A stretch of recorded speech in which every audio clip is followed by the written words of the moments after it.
This is the Global Law Program of the São Paulo Law School of FGV, and we're happy to have with us today Professor Weitseng Chen from the National University of Singapore. Professor Chen, it's a pleasure to have you here with us. Thank you today. for having me here. It's a pleasure.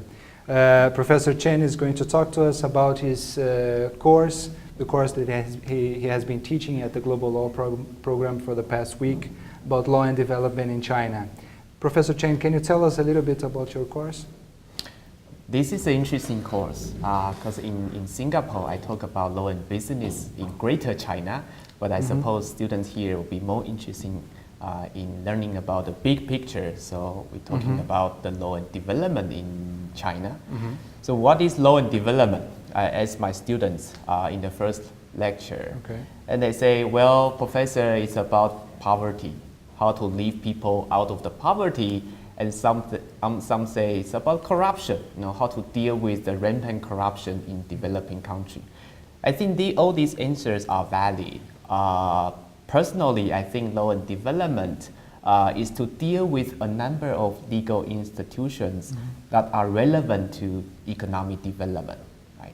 So we are concerned about, well, what kind of institutions are we talking about? Sure. Right? And property, contract, taxation, or constitutional law, right? And what are the functions of these institutions? And which one is more important for developing countries? How to reform them? Right? What if we don't have one or two of these institutions? How can we create these institutions? What are the social conditions, political conditions to support these institutions?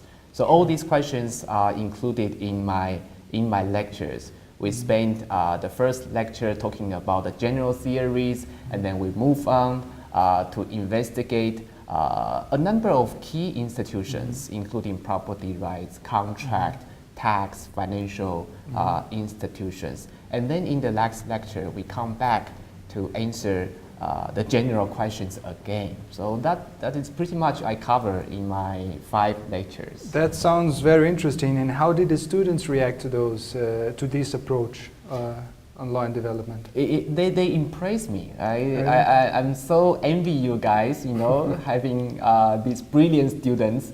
They are very eager to learn more about the theories and the interesting stories regarding law and development in China. I think they can think out of the box. At the same time, they keep comparing Brazil with China. That's fascinating. I learned a lot from them as well. At the end of the day, I guess they know themselves better by comparing Brazil with China as well. But that must be also a challenge for you, right? How to present China and Chinese law, and especially these very central key institutions, but also very institutions that generate a lot of discussion, not only in the legal field, but also in the public opinion in general. So how do you cope with this challenge of presenting Chinese law within this framework of law and development to Brazilian students who, as a rule, are not familiar with Chinese law before that? That's very important for me because I'm teaching in the evening. So my top priority is to keep students awake, don't sleep. So before I come to Brazil, I actually did a little bit research on YouTube. I found many interesting documentary films. I find the most interesting YouTube clips. I show them. Right? So instead clips about China. Yeah, about China.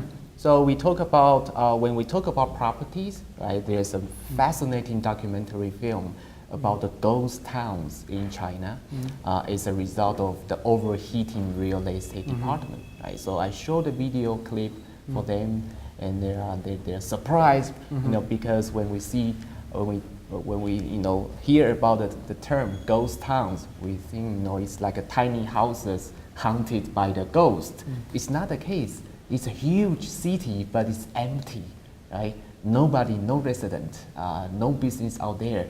So that video clip, sparked a discussion for nearly 30 minutes. So I guess that's about the teaching methodology we engaged in these lectures. No, that's very important, and I think that must have been a very interesting experience for you to compare your experience in Singapore and in Asia in general with Brazil, right? Not only in the classroom, but also while living here in São Paulo for the past week.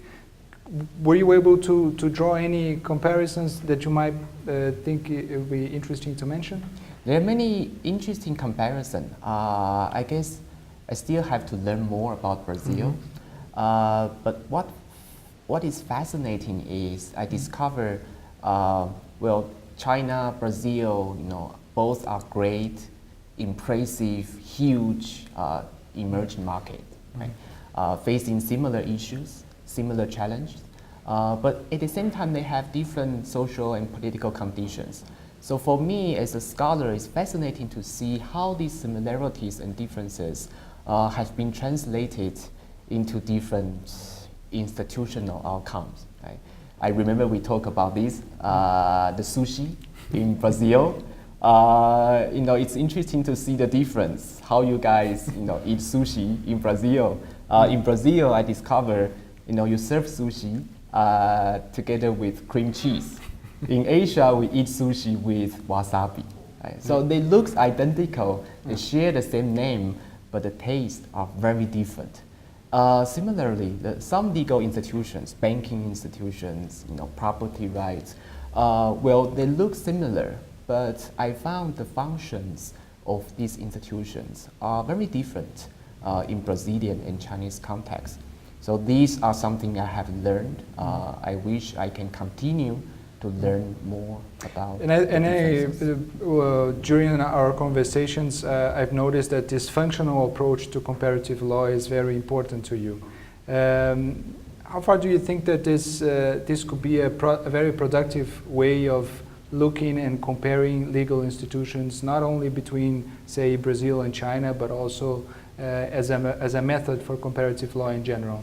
This is important because we don't want to be a doctrinal focused or doctrinal only oriented lawyers, especially in the context of law and development. Right? We have very similar institutions, say banking system, but in Brazil, the banking system serves as a mechanism for the government to allocate the resources, right, to big enterprises, small enterprises, state-owned enterprises. It's very different from the commercial banks that we are familiar with in the Western context. But there are some special functions that these big banks serve in Brazilian context. So the functions are more important than the form. Right? That's why I think it's necessary to engage in this functionalist approach to study law and development. Sounds very reasonable. And maybe drawing on that, could you talk a little bit more about your research agenda for the next years?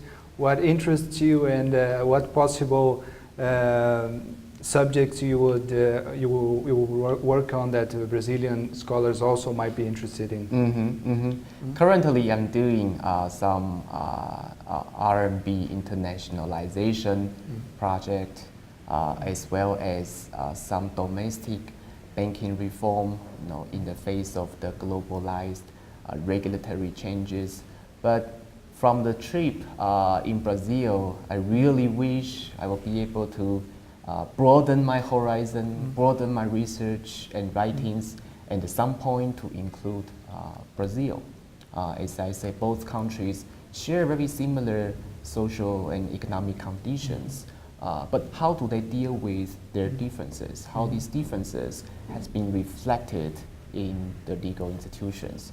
I guess at the end of the day, Brazil and China are the two giant pieces in the law and development jigsaw puzzles, right? No one can ignore them.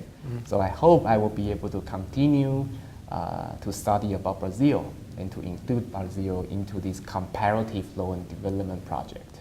I think we all hope that as well. Professor Chen, thank you for your interview. Thank you for being here with us, and we look forward to reading your research on this very interesting comparative law topics. Yeah, thank you very for much. hosting me. Thanks for HGV's hospitality. I was a really pleasure. enjoy my time here. It was our pleasure. Thank you.